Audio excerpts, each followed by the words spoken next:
Hello everyone, welcome back to my YouTube channel. तो चलिए इस वीडियो में हम लोग देखते हैं केमिस्ट्री का एकदम नेक्स्ट ये वीडियो है, बोहर्स मॉडल ऑफ एटम देखते हैं।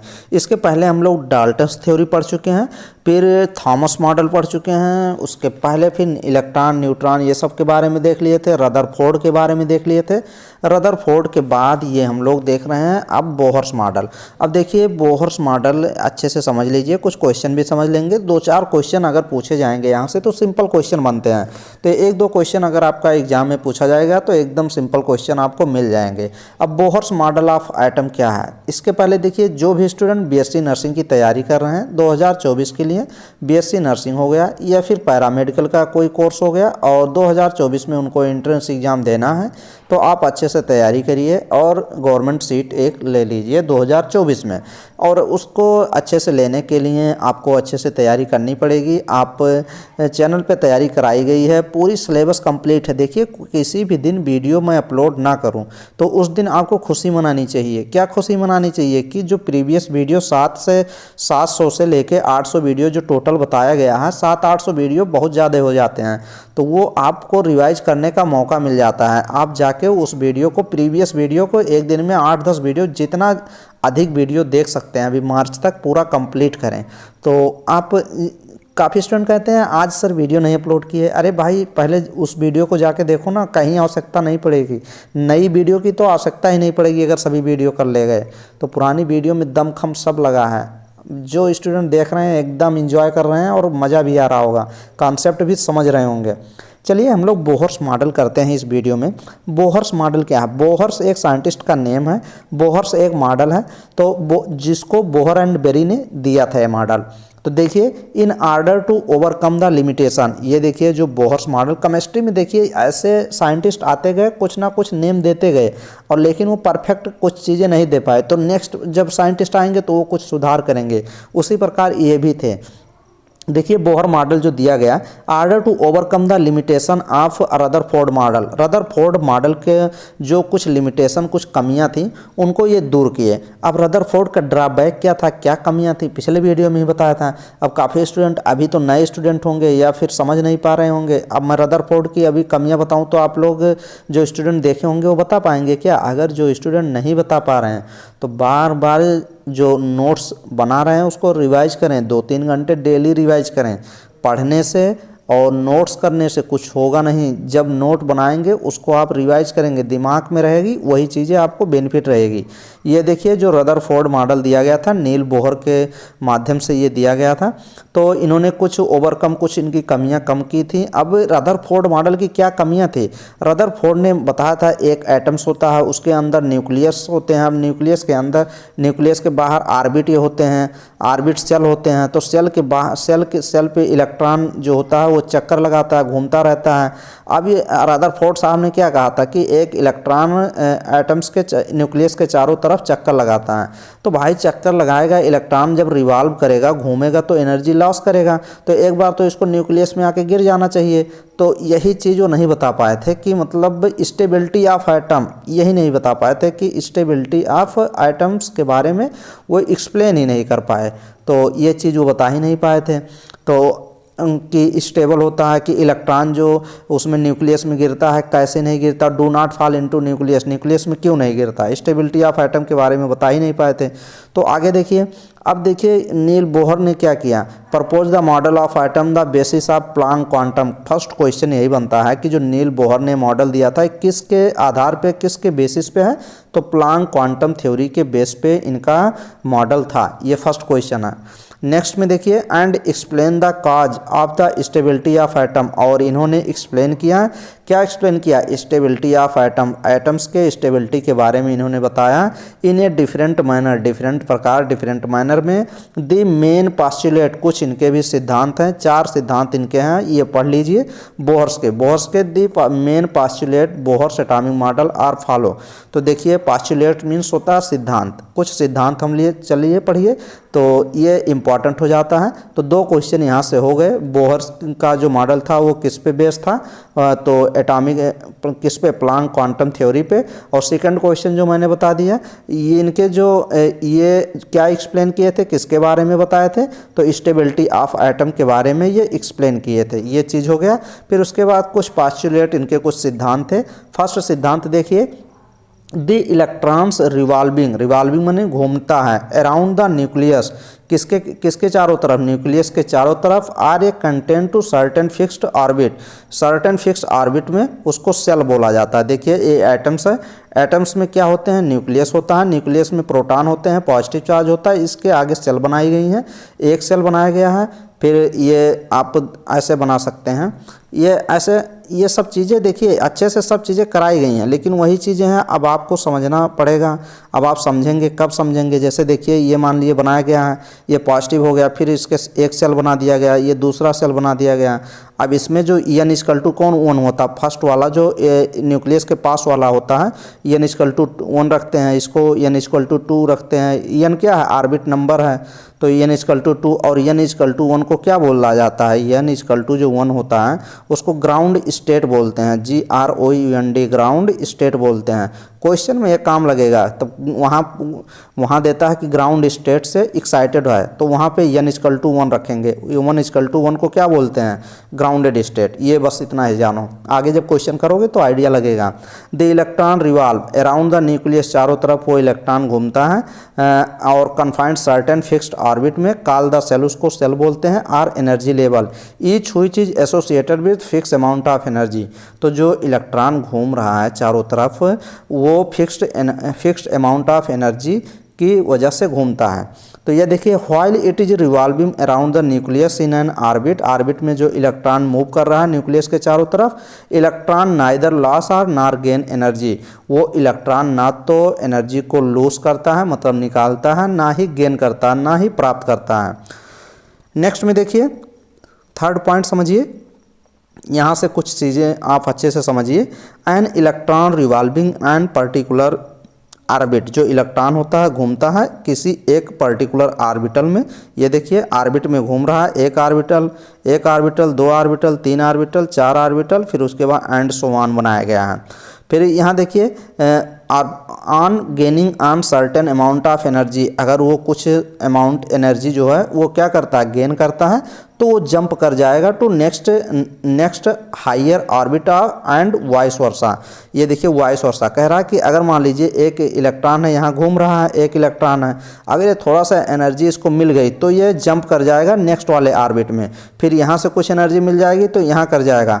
लेकिन वही कह रहा वाइस वर्सा कह रहा, मतलब जस्ट इसका अपोजिट होगा। अगर एनर्जी मान लीजिए इसमें ये इलेक्ट्रॉन मूव कर रहा है, अगर ये थोड़ा सा एनर्जी निकाल देगा तो ये नेक्स्ट मतलब इसके नीचे चला आएगा, नीचे वाले में मूव कर जाएगा। वही चीज़ ये कह रहा है। Since each orbit is associated with fix amount of energy Bohr called energy level, तो फिक्स एनर्जी से वो अमाउंट से एनर्जी बोहर कॉल्ड, उसी को एनर्जी लेवल कहते हैं। For consequence these energy level are levelled, यहाँ देखिए KLMN जो दिखाया गया है, K का मतलब 1, L का मतलब 2, M का मतलब 3 और N का मतलब 4। दी ऑर्बिट क्लोजेस्ट टू न्यूक्लियस, जो न्यूक्लियस के क्लोज होता है उसको K सेल्स के नाम से जानते हैं। These least amount of energy, और उसका जो अमाउंट ऑफ एनर्जी होता है वो सबसे कम होता है। और जैसे जैसे ये आप इधर आएंगे सेल में, वैसे वैसे एनर्जी लेवल ऑर्बिट की बढ़ेगी, एनर्जी आल्सो इंक्रीज होती है। तो जैसे जैसे न्यूक्लियस से दूर जाएंगे ना, ये इसका क्या बढ़ता है, एनर्जी बढ़ती है। नेक्स्ट में देखिए, फोर्थ पॉइंट नंबर देखिए, only those energy orbit are permitted for the electron in which angular momentum of electron in whole number multiply. ये देखिए जो एंगुलर मोमेंटम होता है h/2π होता है। एंगुलर मोमेंटम ऑफ इलेक्ट्रॉन, देखिए इसका ये फार्मूला आप रट लीजिए, एक बार तो क्वेश्चन पूछा गया था कि ये देख लीजिए, ये पॉइंट देखिए, only those energy orbit are permitted for the electron which angular momentum of the electron whole number of multiple, whole number मतलब क्वांटाइज फिक्स्ड वैल्यू से वो मूव करता है, फिक्स वैल्यू से। तो ये चीज़ हो जाएगा। अब इसमें एनर्जी जो होती है ना वो फिक्स एनर्जी होती है, एनर्जी लेवल जो होता है ना उसका स्टेशनरी होता है, फिक्स्ड एनर्जी होती है। वही चीज़ बता रहा है। अब यहाँ पे एक बार क्वेश्चन पूछा गया था कि क्वेश्चन एकदम सिंपल दिया था, पूछा था एंगुलर मोमेंटम बताइए। एंगुलर मोमेंटम को MBR बोलते हैं, MBR। ये देखिए MBR देख लीजिए, M क्या होता है, इलेक्ट्रॉन का मास होता है। इलेक्ट्रॉन का अगर केमिस्ट्री में देगा कि एंगुलर मोमेंटम बताइए, किसी इलेक्ट्रॉन का एंगुलर मोमेंटम बताइए, तो यहाँ इलेक्ट्रॉन का मास दे देंगे। क्वेश्चन में आपको क्या V की वैल्यू दिया रहेगा, V क्या होती है, वेलोसिटी ऑफ इलेक्ट्रॉन की वैल्यू दिया रहेगा, और R क्या होता है, R जो होता है रेडियस होता है। तो यहाँ देखिए सब चीज़ें दिया गया है। V क्या है, velocity of electron, R radius of orbit, और H प्लैंक कांस्टेंट। तो आपको फिर यहाँ M, अब इलेक्ट्रॉन का मास कितना होता है, काफ़ी स्टूडेंट को इलेक्ट्रॉन का मास पता होगा। लगभग मैंने वीडियो में अगर बात किया जाए कि लगभग कितनी बार मैंने इलेक्ट्रॉन का मास, इलेक्ट्रॉन का चार्ज, ये सब चीज़ें बताई गई हैं, तो लगभग ये मान के चलिए 100 बार तो कंप्लीट हो गया होगा कि 100 बार बताए होंगे कम से कम। अब काफ़ी स्टूडेंट अभी नाच रहे होंगे इधर उधर कि कौन सा इलेक्ट्रॉन का मास कितना होता है, इलेक्ट्रॉन का चार्ज कितना होता है, इलेक्ट्रॉन का हो गया, प्रोटॉन का हो गया, न्यूट्रॉन का हो गया, ये सब चीज़ें बहुत बार बताई गई हैं, लेकिन याद नहीं होगा आपको। अगर याद ना हो, अगर आप लिखे नोट किए हों, तो वो नोट्स ओपन करिए और दिनों रात पढ़ना शुरू कर दीजिए, रिवाइज करना, क्वेश्चन मैक्सिमम से मैक्सिमम लगाइए, और जो नोट्स को नोट बनाए हैं अपना, उसको बार बार दिन में 4 घंटे, 5 घंटे, 6 घंटे जितना हो सके उसको रिवाइज करिए, और वीडियो को देखिए। बस इतना ही करना है, सिलेक्शन हो जाएगा। तो लेकिन नोट करने से, उसको रखने से सिलेक्शन नहीं होगा, ये तो 100% है भाई। तो इलेक्ट्रॉन का मास कितना होता है, आप कमेंट बॉक्स में कमेंट कर सकते हैं, या फिर हाँ कमेंट करिएगा इलेक्ट्रॉन का मास कितना होता है, चार्ज कितना होता है, मास कितना होता है। ये सब चीज़ें मैं अच्छे से बताया हूँ, तो बार बार बताने से कोई फ़ायदा नहीं है। तो चलिए आगे चलते हैं। अभी काफ़ी स्टूडेंट कहेंगे कि सर इलेक्ट्रॉन का मास आप बताए नहीं, तो एक बार बता ही देते हैं। 9.1 × 10 के पावर कितना होता है, 28 ग्राम होता है, ये आप देख लीजिएगा। फिर उसके बाद उसी को ग्राम मैंने बता दिया ग्राम में। अब मास उसके बाद जाके प्रोटॉन का मास देख लीजिएगा कितना होता है, और फिर उसके बाद न्यूट्रॉन का मास कितना होता है, कुछ मास तो होगा, चार्ज तो होता नहीं है न्यूट्रॉन का, लेकिन मास होता है, तो ये देख लेंगे। अब यहाँ पे देखिए ये फार्मूला आप देख लीजिएगा, एंगुलर मोमेंटम, इसी को MBR को L से भी शो किया जाता है। एंगुलर मोमेंटम को किससे शो करते हैं, कैपिटल L से। तो ये देखिए L = NH/2π, तो ये आप फार्मूला अच्छे से देख लेंगे। और पाई का मान कितना होता है, 22/7 होता है, या 3.14 करेंगे। जब 22 को 7 से डिवाइड करते हैं ना, इसको 22 से जब 7 से डिवाइड करेंगे 22 को, तो इतना ही वैल्यू आता है। तो पाई की वैल्यू 2 होती है, 22.7 बोलिए, 3.14 बोलिए, दोनों सेम है। और n क्या होता है, नंबर ऑफ ऑर्बिट होता है। कहाँ पे, जो ये n दिया गया है, n नंबर ऑफ ऑर्बिट होता है, H प्लैंक कांस्टेंट होता है। प्लैंक कांस्टेंट की वैल्यू बहुत बार बताया हूँ, /2π। नेक्स्ट में चलिए यहाँ देखते हैं कुछ। देखिए कुछ जब बोहर साहब ने, जो बोहर एंड वरी, जो नील बोहर थे, उन्होंने जब ये दिया ना, ये नियम दिया, ये चीज़ें बताई, तो उनकी भी कुछ लिमिटेशन थी, कुछ वो भी, उनकी भी कुछ कमियां थी। बोहर मॉडल की भी कुछ कमियां हैं, तो वो कमियां का बारे में देख लेते हैं, फिर उसके बाद क्वेश्चन भी करेंगे हम लोग। तो बोहर्स मॉडल की क्या कमियां थी ये आप बताइएगा, अच्छे से एक्सप्लेन करते हैं, और फिर उसके बाद क्वेश्चन जब लगाएंगे तो आप ही को बताना रहेगा। Bohr's model of an atom suffers from the following limitation. ये देखिए क्या क्या इनकी लिमिटेशन है। बोहर्स थ्योरी वाज, ये देखिए, successful in explaining the line spectrum. जो बोहर्स मॉडल है वो successful explaining the line spectra of hydrogen item. जो हाइड्रोजन आइटम होते हैं उनके लाइन स्पेक्ट्रा को वो सक्सेसफुल एक्सप्लेन कर ले गए थे। लाइन ऑफ स्पेक्ट्रा क्या होता है, जो मल्टीपल लाइन बनती हैं कलर वाली, वही चीज़। एंड हाइड्रोजन लाइक पार्टिकल, तो इनका जो बोहर्स थ्योरी था, ये हाइड्रोजन पे डिपेंड था। हाइड्रोजन आइटम, हाइड्रोजन में कितने इलेक्ट्रॉन होते हैं, एक सिंगल इलेक्ट्रॉन होता है। हाइड्रोजन आइटम पे इनका काम किए थे ये। और hydrogen like item, hydrogen like atom कैसे होते हैं, जैसे हीलियम में कितने इलेक्ट्रॉन होते हैं, 2 इलेक्ट्रॉन होते हैं। एक पॉजिटिव चार्ज रख दोगे तो ये हाइड्रोजन के जैसा हो जाएगा, क्योंकि एक पॉजिटिव चार्ज रखोगे ना, इलेक्ट्रॉन मूव कर जाएगा। तो हीलियम में 2 इलेक्ट्रॉन होते हैं तो बचेगा 1। जैसे लिथियम में कितने इलेक्ट्रॉन होते हैं, 3 इलेक्ट्रॉन होते हैं, लेकिन 2 चार्ज जब लगा दोगे तो ये हाइड्रोजन लाइक एटम हो जाएगा। जैसे बेरिलियम हो गया, बेरिलियम में कितने इलेक्ट्रॉन होते हैं, 4 इलेक्ट्रॉन, लेकिन इस पर जब 3 पॉजिटिव लगा दोगे ना, तो 3 इलेक्ट्रॉन इसमें निकालना पड़ेगा। निगेटिव लगता है तो जुड़ता है इलेक्ट्रॉन, पॉजिटिव लगता है तो निकलता है इलेक्ट्रॉन। ये पता है कि नहीं, पता होगा अगर वीडियो को रिवाइज कर रहे होंगे। तो ये हाइड्रोजन लाइक एटम हो गए, जैसे helium positive, lithium 2 positive, beryllium 3 positive, ये हाइड्रोजन लाइक एटम है। तो यहाँ पे लिखा गया है explaining the line spectrum of hydrogen atom and hydrogen like particle containing single electron. Single electron के लिए इनका जो ये थ्योरी थी ये अप्लाइकेबल था। Only how ever its fail, अब देखिए इनका जो कमियां थी ये एक्सप्लेन नहीं कर पाए थे। क्या? Line spectra of multi electrons atom. Question कितनी बार पूछा गया है कि जो बोहर्स का मॉडल था वो कहाँ पे फेल हो जाता था, तो वो फेल हो जाता था मल्टीपल इलेक्ट्रॉन एटम्स के लिए इनका जो मॉडल था वो फेल हो जाता था। तो एकदम रट लीजिए और लिख लीजिए, जैसे हिंदी में बोल रहा हूँ ना, आप लिख सकते हैं कि बोहर्स का मॉडल जो था वो मल्टीपल इलेक्ट्रॉन्स एटम्स को एक्सप्लेन नहीं कर पाया था, फेल हो गया था वहीं पे। नेक्स्ट पे सेकंड पे देखिए, सेकंड जो इनकी लिमिटेशन है, क्या इनकी लिमिटेशन है, मतलब इसके आगे नहीं बढ़ पाए थे। In the production of line spectrum if the source emitting the radiation is placed in a magnetic field and या फिर in an electric field, it is observe that each spectrum line split up to the number of fine lines. The splitting spectrum of line magnetic field is called Zeeman's effect. Zeeman's effect देख लीजिएगा कि जीमान्स effect क्या होते हैं। Next में splitting spectrum line is electric field called Stark effect. Stark effect और Zeeman's effect, ये दो इफेक्ट इसमें किसमें हम लोग पढ़े थे, इसमें बोहर्स में। तो ये दो इफेक्ट हैं। फिर उसके बाद देखेंगे Bohr's model of an atom was unable to explain the splitting of spectrum line. तो ये दो चीज़ देख लीजिए, जो चीज़ इंपॉर्टेंट है वही चीज़ समझिए। बोहर्स मॉडल में एक चीज़ मैंने ऊपर बता दिया, एक चीज़ है स्प्लिटिंग ऑफ स्पेक्ट्रल लाइन को कैसे स्पेक्ट्रल लाइन स्प्लिट करती है, बिखरती है, वो चीज़ एक्सप्लेन नहीं कर पाए थे। तो दो चीज़ हो गया। एक क्या चीज़ हो गया, एक ऊपर बताया था मल्टीपल इलेक्ट्रॉन एटम को एक्सप्लेन नहीं कर पाए थे, और दूसरा स्प्लिटिंग ऑफ स्पेक्ट्रल लाइन।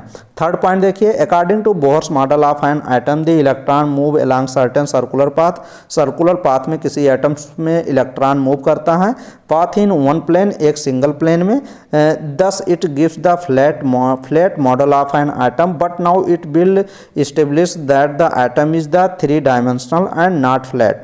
ये कह रहे हैं 3 डायमेंशनल एंड नॉट फ्लैट, मतलब फ्लैट नहीं होता, 3 डायमेंशनल में नहीं होता है, एक सिर्फ वो सिंगल किस में घूमता है, एक फिक्स, एक मतलब सर्कुलर पाथ में सिर्फ घूमता रहता है। नेक्स्ट में आगे चलेंगे, बोहर बरी स्कीम कुछ देख लेते हैं। यहाँ से देखिए बोहर बरी स्कीम क्या है, the distribution of electron in different shell is called electronic configuration. तो ये चीज़ देख लेंगे, और distribution of electron into different shell atom was suggest, ये सब देख लेंगे। ये सब चीज़ें क्वेश्चन जहाँ से पूछा जाएगा हम लोग वही ज़्यादा फोकस करेंगे भाई। देखिए, the maximum number of electron in a particular shell is given by the formula 2n²। अगर क्वेश्चन पूछता है कि मैक्सिमम नंबर ऑफ इलेक्ट्रॉन बताइए तो 2n² कर देंगे, आपका क्वेश्चन सॉल्व हो जाएगा। n denoted the number of shell. देखिए फर्स्ट के सेल मतलब यहाँ पे 2, n तो सेल नंबर होता ही है, n के स्क्वायर तो 1 पे स्क्वायर करेंगे तो यहाँ पे 2 ही इलेक्ट्रॉन आ जाएगा। तो ऐसे आप डायरेक्ट याद कर सकते हैं कि के सेल में मैक्सिमम नंबर ऑफ इलेक्ट्रॉन कितना होता है, 2। अगर यल सेल की बात करेंगे तो यल सेल में मैक्सिमम नंबर ऑफ इलेक्ट्रॉन कितना होता है, तो 8। कैसे ये निकलता है, यही फार्मूला तो लगा है। n क्या होता है, नंबर ऑफ सेल होते हैं।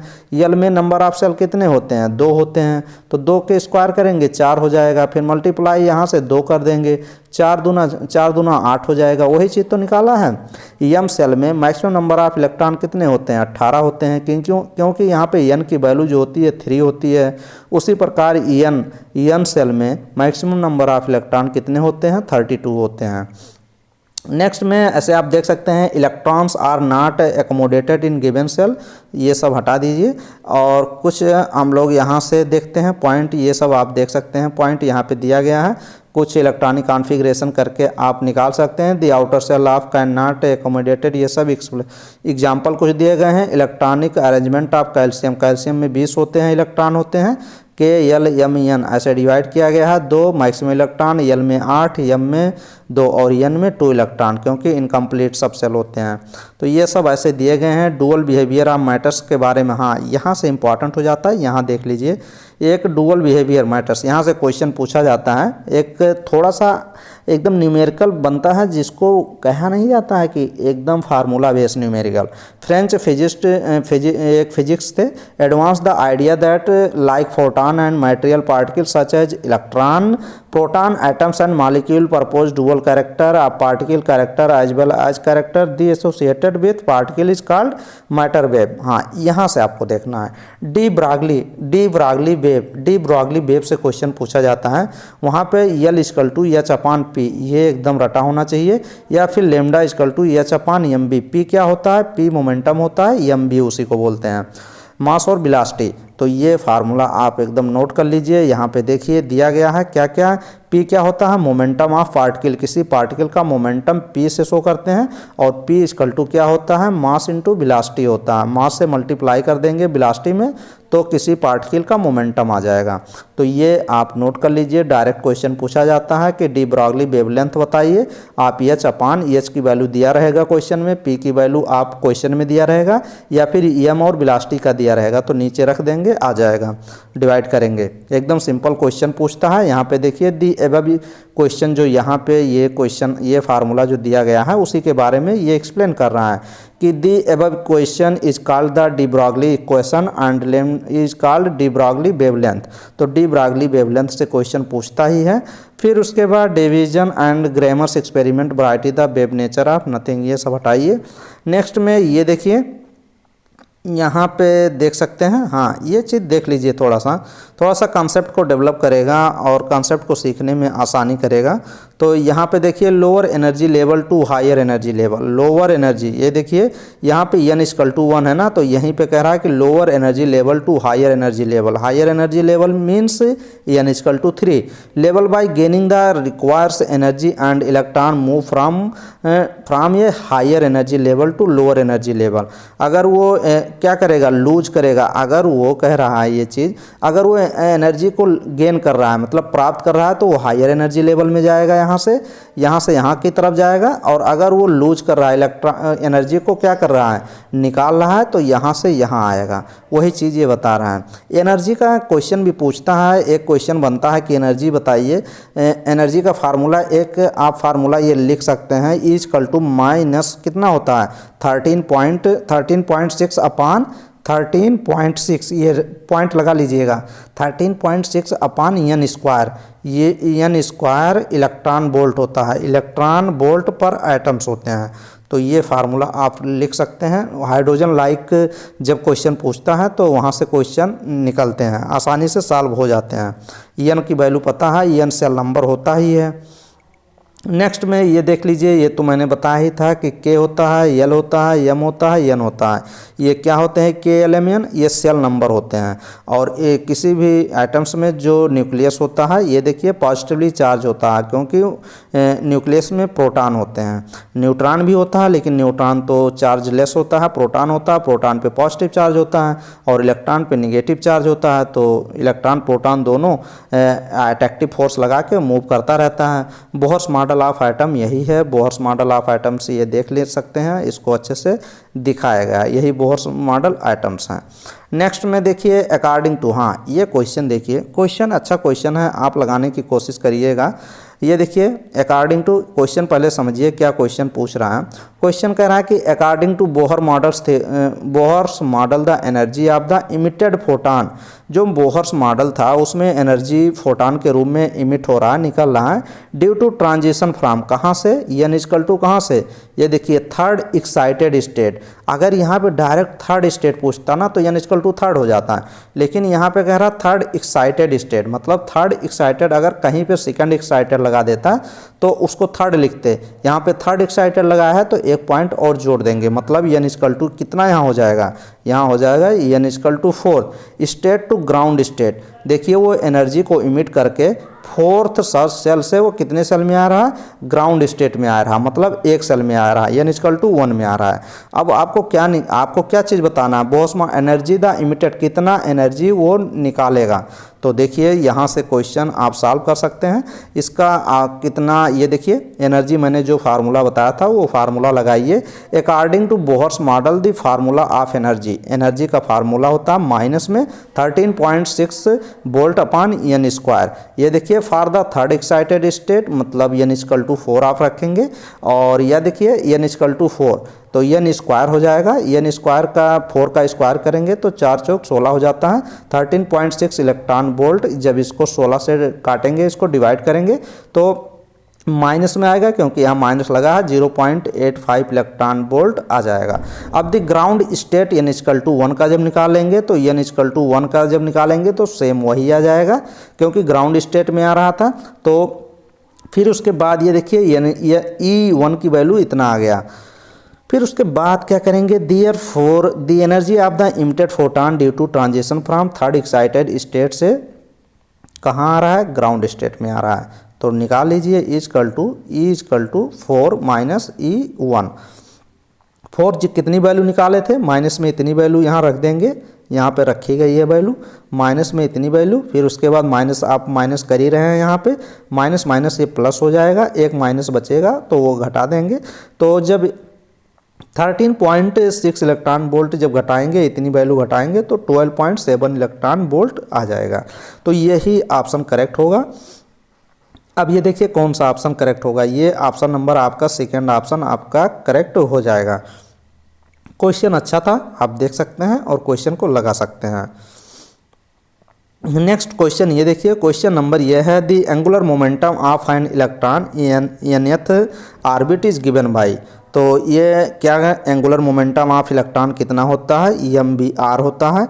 एन एच अपान कितना होता है, 2 पाई होता है। तो एन एच अपान 2 पाई देख लीजिएगा, एन एच अपान 2 पाई तो यही दिख रहा है, थर्ड ऑप्शन करेक्ट होना चाहिए। देखते हैं इसका एक्सप्लेनेशन कुछ दिया गया है कि नहीं, हाँ दिया गया है, थर्ड ही कहीं सही है। तो थर्ड क्वेश्चन सही है, ये आप फार्मूले पे बेस है एकदम क्वेश्चन, और सिंपल क्वेश्चन है। The angular momentum of electron in nth orbit is given bye, तो nh अपान 2 पाई, तो थर्ड ऑप्शन करेक्ट लगाइए। इसका थोड़ा सा एक्सप्लेनेशन दिया गया है, इसको आप देख सकते हैं। From above clear the angular momentum of electron in nth orbit is given bye, तो ये देखिए L इक्वल टू क्या होता है, mb होता है, फिर एन एच अपान 2 पाई, वही चीज़ दिया गया है। ऑप्शन नंबर 3 करेक्ट ही है। नेक्स्ट क्वेश्चन ये देखिए, the Bohr radius is equal to, जो बोहर्स का रेडियस है वो किसके बराबर है, ये देख सकते हैं 5.29 इंटू 10 के पावर -11, माइनस में 11। तो ये देखिए थर्ड एकदम सही हो जाएगा, एकदम इसको रट सकते हैं इस क्वेश्चन को। Bohr's radius is equal to, Bohr's का जो रेडियस है वो किसके बराबर होता है, तो 5.29 इंटू 10 के पावर -11 मीटर। आप डायरेक्ट इस क्वेश्चन को रटिए, अगर डायरेक्ट क्वेश्चन पूछता है तो डायरेक्ट आपको लगा देंगे, इसको सॉल्व करने की कोई आवश्यकता नहीं पड़ेगी। Orbital angular momentum depend upon, ये देखिए जो आर्बिटल एंगुलर मोमेंटम होता है, एंगुलर मोमेंटम जो आर्बिटल का एंगुलर मोमेंटम होता है वो किस पे डिपेंड होता है, तो एजीमुथल क्वांटम नंबर पे डिपेंड होता है, यल पे डिपेंड होता है। तो ऑप्शन नंबर आप यल ही लगाएंगे, ऑप्शन नंबर फर्स्ट करेक्ट हो जाएगा। क्वेश्चन नंबर थर्ड देखिए, क्वेश्चन नंबर थर्ड क्या बोल रहा है, according to Bohr atomic model, Bohr's atomic model के अनुसार the radius of the orbit, orbit का रेडियस डायरेक्टली प्रोपोर्शनल किसके, डायरेक्टली प्रोपोर्शनल होगा। तो वो आप पढ़े होंगे ना, रेडियस किसी का atomic model, Bohr's atomic model के अनुसार किसी ऑर्बिट का, ये देखिए एन होता है क्या, ऑर्बिट, किसी ऑर्बिट का रेडियस इक्वल टू कितना होता है, मैंने बताया था 0.529। इस पे मैंने काफ़ी क्वेश्चन भी कराया हूँ, जब अदर वीडियो देखेंगे, ज़्यादा सभी रिवाइज करेंगे तो कहीं ना कहीं क्वेश्चन ये सब मिलेंगे। तो Rn 0.529 इंटू एन स्क्वायर। अब ये अगर यहाँ बात किया जाए किसके डायरेक्टली होगा, तो एन स्क्वायर के तो डायरेक्टली है, ये देखिए डायरेक्टली, तो इस पे ऑप्शन नंबर आपका फर्स्ट ऑप्शन ही करेक्ट हो जाएगा। और mvr equal to nh upon 2 पाई, इसको आपको पता ही है, एंगुलर मोमेंटम 2 पाई होता है, तो ये चीज़ें पता ही हैं। और चीज़ें, हाँ इतना चीज़ें आपको क्लियर करिए, नेक्स्ट क्वेश्चन की तरफ मूव करिए। According to Bohr atomic models the angular momentum of orbit nh upon 2 pi, nh upon n h upon 2 pi कहाँ पे है, 2 पाई देखिए कहाँ पे है, एन एच, यही ऑप्शन नंबर इसमें तो फर्स्ट ऑप्शन ही करेक्ट है। एन की वैल्यू दिया नहीं गया है तो h upon 2 pi. Next question ये देखिए, radius of hydrogen atom on going to first excited state. First excited state मतलब दिया गया तो एन इक्वल टू 2 लगाएंगे भाई, वहाँ पे फर्स्ट एक्साइटेड स्टेट देखिए रेडियस की बात कर रहा है तो 2 n equal to n square होता है। अब यहाँ पे 2 का स्क्वायर कर देंगे तो कितना हो जाएगा, 4 हो जाएगा। ये तो क्वेश्चन एकदम सिंपल क्वेश्चन है। अभी मैंने बताया था कि ऑर्बिट का रेडियस कितना होता है, ऑर्बिट का किसी ऑर्बिट का radius equal to 0.529 n square angstrom में आती है वैल्यू। अब इसका डायरेक्टली प्रोपोर्शनल कितना बताया था, एन स्क्वायर। यहाँ एन की वैल्यू आप इसमें रख दीजिए एन में, तो फर्स्ट एक्साइटेड स्टेट कह रहा तो इसकी वैल्यू एन की वैल्यू कितना रखेंगे, 2 रखेंगे, तो यहाँ 2 रख के देख लीजिए 4 गुना हो जाएगा। तो सी ऑप्शन आपका इसका करेक्ट हो जाएगा। किसका, 6 का सी ऑप्शन। ये देखिए अच्छा क्वेश्चन था, इसको देख सकते हैं आप। The energy of each orbit, कह रहा है कि ईच ऑर्बिट की एनर्जी कितनी होती है, ये क्वेश्चन पूछ रहा है। तो देखिए एनर्जी ऑफ ईच ऑर्बिट, जो सभी ऑर्बिट की एनर्जी होती है वो सेम होती है, फिक्स्ड होती है, या चेंज विथ टाइम के अनुसार चेंज होती है, या इनमें में से कोई नहीं सही है। तो देखिए सभी जो उसमें एनर्जी होते हैं ना, जो सभी ईच ऑर्बिट की जो एनर्जी होती है वो फिक्स्ड वैल्यू होती है, फिक्स्ड होती है। तो ऑप्शन नंबर बी करेक्ट हो जाएगा। देखिए क्वेश्चन नंबर 8 देख लीजिए, ये भी क्वेश्चन एकदम सिंपल क्वेश्चन है। हाउ मेनी एटॉमिक ऑर्बिटल पूछ रहा है, कितने एटॉमिक ऑर्बिटल प्रेजेंट होते हैं fourth energy level of atoms कि fourth energy level of atoms, जो किसी एटम्स का फोर्थ एनर्जी लेवल है, मतलब सेल की बात कर रहा है।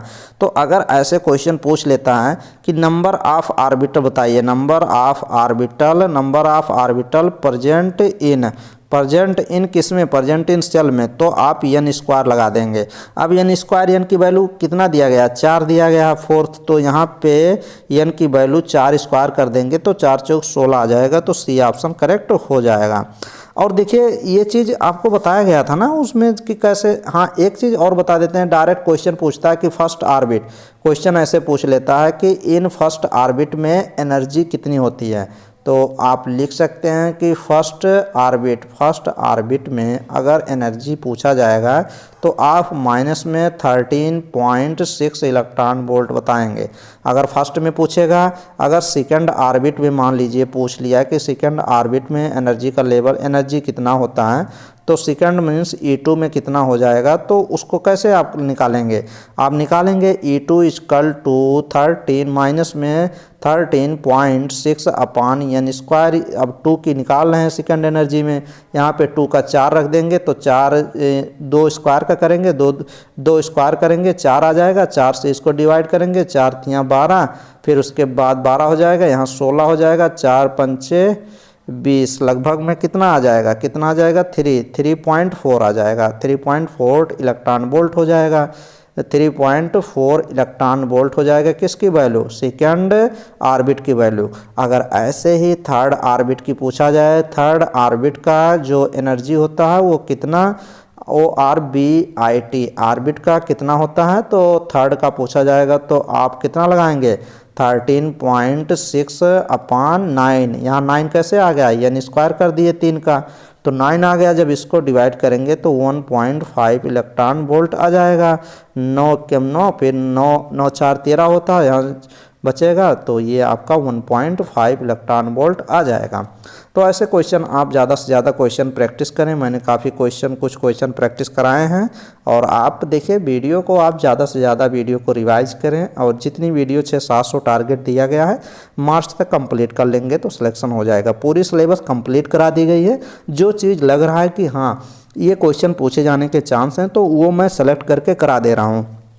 तो सिलेक्टेड चीज़ें अभी मैं कराता रहूँगा लास्ट तक। तो जितनी आप प्रीवियस वीडियो पे डिपेंड रहेंगे उतने आसानी होगी आपको पढ़ने में, और सिलेबस को कवर किया गया है। वीडियो ना वेट करें, जिस दिन वीडियो नहीं मैं अपलोड करता हूँ उस दिन समझिए आपका हॉलीडे है, तो आप वीडियो को ज़्यादा से ज़्यादा रिवाइज करें। उस दिन आप सुबह से लग के शाम तक 10-20 वीडियो जितना हो सके मैक्सिमम वीडियो रिवाइज कर लें, और मार्च तक आप कंप्लीट करिए। नहीं मार्च के बाद जब बोलेंगे ना कि वीडियो देखिए तो रोने लगेंगे भाई, कहेंगे अब तो नहीं हो पाएगा। काफ़ी स्टूडेंट अभी आएंगे, देखिएगा लास्ट में मज़ा आएगा। स्टूडेंट जब नए नए जुड़ेंगे ना हलबलाते, मतलब ऐसे आएंगे कि लगेगा कि बस अभी 2-4 वीडियो देखेंगे और सिलेक्शन हो जाएगा। ऐसे ऐसे स्टूडेंट अभी लास्ट में मिलेंगे, तब बताएंगे आपको। तो ऐसे मत करिए। अगर जो अभी से लगे हैं वो प्रीवियस वीडियो डिपेंड करिए, प्रीवियस वीडियो में इतने दम है ना, आप देखिए जाके ना, फिर समझ जाएंगे कि दम है कि नहीं। तो आपको कैसे वीडियो देखनी है, डिस्क्रिप्शन बॉक्स में एक वीडियो की लिंक प्रोवाइड कर देंगे, उस पर आप जाके उस वीडियो देखेंगे। पीडीएफ आपको टेलीग्राम पे मिल जाएगा, इसी चैनल के नाम पे टेलीग्राम का चैनल भी नेम है सीटी नीट। वहाँ से एक पीडीएफ डाउनलोड कर लेंगे। उस पीडीएफ में मैंने बताया हूँ कि कैसे आपको प्लेलिस्ट वाइज वीडियो रिवाइज करनी है। मैंने 2-3 दिन भी उस पर मेहनत किया था और उस पर नोट किया था, फिर उसको पीडीएफ बनाया था, फिर उसको शेयर किया था। तो उसी के हिसाब से आप तैयारी कर सकते हैं। ज़्यादा सोचने की ज़रूरत नहीं है, बस पढ़ने की ज़रूरत है। चलिए नेक्स्ट वीडियो में मिलेंगे और कुछ चीज़ें पढ़ाएंगे। Thank you. चलिए आपको थोड़ा सा हिंट बता देते हैं कि कैसे आपको तैयारी करनी है मेरे चैनल के थ्रू। अगर आप न्यू स्टूडेंट हैं या फिर आप अभी समझ नहीं पा रहे हैं, तो देखिए आप यूट्यूब ओपन करिए और यहाँ पे मेरे चैनल को आप सर्च कर लीजिए। सीटी नीट चैनल मेरे चैनल का नेम है। जैसे ही यूट्यूब पे आप सर्च करेंगे आपको ये पेज ओपन हो जाएगा। फिर ये देखिए इसी लोगो पे क्लिक करिए, मेरे चैनल का नेम है। इस पे जैसे ही क्लिक करेंगे मेरे चैनल के फ्रंट कवर पे जाएंगे, ये देखिए दिख गया। फिर यहाँ पे देखिए 55,000 प्लस सब्सक्राइबर कंप्लीट हैं। ज़्यादा से ज़्यादा चैनल जितना ग्रो कराएंगे उतनी अधिक अच्छी अच्छी वीडियो आएंगी। चैनल को शेयर करें और हर एक वीडियो को लाइक किया करें। अगर आप कुछ मेरे चैनल के थ्रू प्राप्त कर रहे हैं, सीख रहे हैं, तो आपको वीडियो लाइक करना है, शेयर करना है। फ्री में सभी चीज़ें कराई जा रही हैं, physics, chemistry, biology, nursing aptitude, GK, English.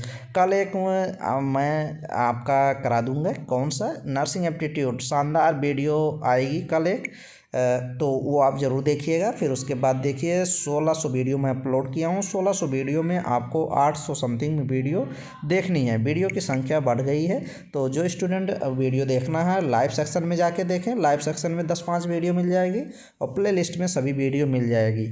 अब प्ले लिस्ट में कैसी वीडियो आपको रिवाइज करनी है, आप वीडियो सेक्शन में जाइए। पहले वीडियो सेक्शन में जाएंगे, फिर यहाँ पे देखिए ये वीडियो आपको देखेंगे, सब आइडिया लग जाएगा कि कहाँ से वीडियो देखनी है। नीचे स्क्रॉल करिए, 1 या 2 वीक हो गया होगा, वो मैंने वीडियो बना दी थी कि आप लोग के हेल्प के लिए कि कैसे आप लोग तैयारी करेंगे। 28 मिनट की वीडियो है, पूरे अपने चैनल के बारे में निचोड़ बता दिया हूँ कि कैसे आप सिलेक्शन 2024 में एकदम सिंपली तरीके से, आसानी तरीके से, भरपूर मेहनत के साथ आप सिलेक्शन ले सकते हैं। मेहनत तो करनी पड़ेगी, नोट्स बनानी पड़ेगी, सभी चीज़ें अपने ब्रेन, अपने दिमाग में फीड करनी पड़ेगी। सेरिबेलम और सेरिब्रम को, दोनों को, ब्रेन की पार्ट को एक्टिव करना पड़ेगा। फिर उसके बाद ज़्यादा से ज़्यादा बैठने की कैपेबिलिटी बनाइए, शरीर में ऊर्जा, अच्छे खाना खाइए, एक्सरसाइज करिए और डेली 8-10 घंटे बैठे रहिए। जितना अधिक बैठेंगे उतना अधिक वीडियो देखेंगे, उतने अधिक कॉन्सेप्ट सीखेंगे, उतने जल्दी सिलेक्शन हो जाएगा। नहीं रिपीट पे रिपीट चलेगा। काफ़ी स्टूडेंट 2023 में एंट्रेंस एग्जाम दिए थे, क्लियर नहीं हुआ है, तो अभी भी वो भटक रहे हैं, इधर उधर कह रहे हैं सर अभी कहाँ से तैयारी करें। पिछली बार आपके चैनल से किया था, 90 नंबर आए हैं, 100 नंबर आए हैं, 110 नंबर आए हैं, और इस बार वो भटक रहे हैं इधर उधर, फिर रिपीट करेंगे। अन्यथा आप इसी चैनल से जुड़े और गारंटी है सभी क्वेश्चन, 200 क्वेश्चन पूछे जाएंगे। आपका अटल बिहारी में 170-180 की गारंटी है, वीडियो से एग्जैक्ट क्वेश्चन मिलेंगे। थ्योरी कॉन्सेप्ट जो सब चीज़ें बताई गई हैं वहीं से मिलेंगे। डिपेंड करता है आप कितना गलत करते हैं एंट्रेंस एग्जाम में। सिंपल क्वेश्चन आप गलत करते हैं, सिलेक्शन रुक जाता है। उसी को अवॉइड करना है और सिलेक्शन लेना है।